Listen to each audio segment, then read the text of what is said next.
ಪವಿತ್ರ ಬಂಧನ ಸೀರಿಯಲ್ನಲ್ಲಿ ದೇವ ಅವಳಿಗೆ ಪವಿತ್ರಾಳಿಗೆ ತಾಳಿಯನ್ನು ಕಟ್ಟಿಬಿಡ್ತಾನೆ. ಆದರೆ ಅವಸರದಲ್ಲಿ ಕಟ್ಟಿಬಿಡುವಾಗೆ ಕಟ್ಟಿಬಿಡ್ತಾನೆ. ಆನಂತರ ಅವನು ತಾಳಿ ಕಟ್ಟಿದ ನಂತರ ಅಲ್ಲಿ ಎಲ್ಲ ಜನರನ್ನು ನೋಡಿ ತನ್ನ ತಲೆಯಲ್ಲಿ ಯಾವುದೋ ಚಿಂತೆಯಲ್ಲಿ ನಿಂತು ಬಿಡ್ತಾನೆ. ಈ ಕಡೆ ಪವಿತ್ರ ಅವನು ತಾಳಿ ಕಟ್ಟಿರೋದು ನೋಡಿ, ನೀನು ನನಗೆ ಯಾಕೆ ತಾಳಿ ಕಟ್ಟಿದೆ? ನಿಮ್ಮ ತಮ್ಮನಿಗೆ ಇದಕ್ಕಾಗಿ ಅವನನ್ನು ಕೊಂದುಬಿಟ್ಯಾ?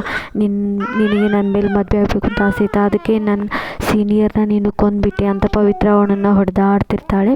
ಆನಂತರ ಮದುವೆಗೂ ಆಯಿತು, ನೀನೀಗ ಅವ್ರ ಮನೆಗೆ ಹೋಗಲೇಬೇಕಮ್ಮ ಅಂತ ಹೇಳಿಬಿಟ್ಟು ಅವ್ರ ಮನೆಯವರೆಲ್ಲರೂ ಸೇರಿಬಿಟ್ಟು ದೇವ್ ಜೊತೆಗೆ ಪವಿತ್ರಳನ್ನು ಕೂಡ ಮನೆ ಕಳಿಸ್ತಾರೆ. ಇದನ್ನು ನೋಡಿದ ದೇವವ್ರ ತಾಯಿ, ಏನು ನನ್ನ ಮಗ ಸತ್ತಿದ್ದಾನೆ ಅಂತ ಹೇಳಿಬಿಟ್ಟಿದೆ, ಆದರೆ ಈಗ ಇವಳನ್ನು ಕಟ್ಕೊಂಬಂದಿದ್ದೆ ನೋಡಿ ಪೂರ್ತಿಯಾಗಿ ಸತ್ತಿ ಹೋಗಿಬಿಟ್ಟಿದೆಯಾ? ಇವಳು ನಿನಗೆ ಇಬ್ಬರಿಗೂ ಕೂಡ ಈ ಮನೆಯಲ್ಲಿ ಜಾಗ ಇಲ್ಲ, ಹೊರಟು ಹೋಗಿ ಇಲ್ಲಿಂದ ಅಂತ ಅವಳು ಕಿರ್ಚಾಡ್ತಿರ್ತಾಳೆ. ಆದರೆ ಮನೆಯವರೆಲ್ಲರೂ ಸೇರಿಬಿಟ್ಟು, ಈಗ ಮದುವೆ ಆಗಿದ್ದಾನೆ, ಏನು ಮಾಡೋಕ್ಕಾಗಲ್ಲ, ಆಗೋದೆಲ್ಲ ಒಳ್ಳೆಯದಕ್ಕೇ, ಅವಳ ನಮ್ಮ ಮನೆಯೊಳಗೆ ಕರ್ಕೊಳ್ಳಿ ಇಬ್ಬರನ್ನ ಅಂತ ಹೇಳ್ಬಿಟ್ಟು ಹಾಗೆ ಬೇರೆಯವರು ಆರತಿ ಮಾಡ್ತಾರೆ. ಇಬ್ಬರು ಸೇರಿಬಿಟ್ಟು ಮನೆಯೊಳಗೆ ಹೋಗ್ತಾರೆ. ಆನಂತರ ದೇವ್ ಬಂದುಬಿಟ್ಟು ತಿಲಕ್ನ ಫೋಟೋ ನೋಡ್ಬಿಟ್ಟು, ತಮ್ಮಯ್ಯ ನಾನು ಈಗ ಹೀಗೆ ಮಾಡಿದೆ, ಇದು ಸರಿಯೋ ತಪ್ಪು ನನಗೆ ಗೊತ್ತಿಲ್ಲ, ಹೀಗಾಗೋಯ್ತು ಅಂತ ಹೇಳ್ತಾನೆ.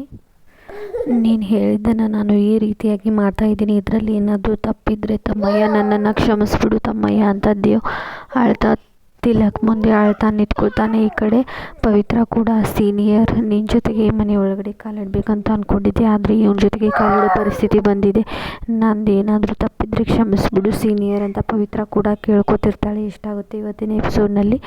ನೆಕ್ಸ್ಟ್ ಎಪಿಸೋಡ್ಗಾಗಿ ಸಬ್ಸ್ಕ್ರೈಬ್ ಮಾಡಿ. Stay tune. ಬಾಯ್.